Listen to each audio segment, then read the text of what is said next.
Hello বন্ধুরা, আজকে তোমাদের জন্য আরও একটা নতুন অঙ্ক নিয়ে এসেছি।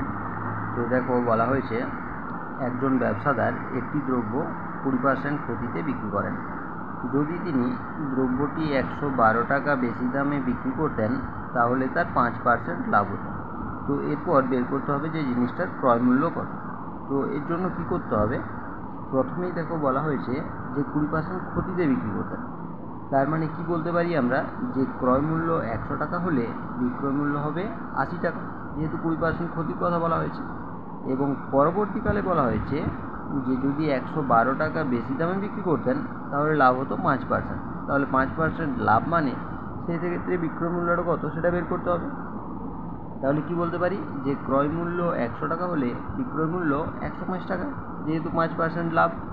ঠিক আছে, অতএব শর্তানুসারে এই 105 এবং 80 এই দুটো যদি বিয়োগ করা হয় সেটাই কিন্তু এই 112 টাকা যে বেশি দামে বিক্রি করার কথা বলা হয়েছে সেটার সমান।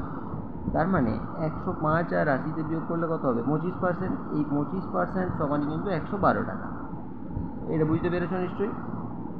কারণ কি, 112 টাকা বেশি দামে বিক্রি করলে তো তার 5% লাভ হতো, আগে তো সে ক্ষতিতে বিক্রি করেছিল।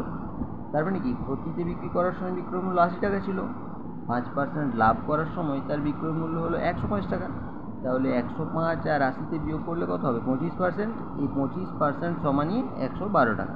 ওকে, তাহলে এখানে আমরা কি লিখতে পারি যে 25% সমান 112 টাকা। তাহলে 1% সমান কত এবং 100% সমান কত, এটাকে যদি কাটাকাটি করা হয় তাহলে কি থাকবে, 25 আর 100 কেটে দিলে হলো 4, 112 আর 4 যদি গুণ করো তাহলে হবে 448। তাহলে এই 448 টাকা এটাই কিন্তু দ্রব্যটার ক্রয় মূল্য। ওকে, বুঝতে পেরেছো? আশা করি বুঝতে পেরেছো। নাহলে আরেকবার দেখবে এবং দুবার প্র্যাকটিস করলে অঙ্কটা কিন্তু হয়ে যাবে। আর এটা কিন্তু খুবই সহজ অঙ্ক, এইরকম অঙ্ক বারবারই পরীক্ষায় এসে থাকে। ঠিক আছে, ধন্যবাদ।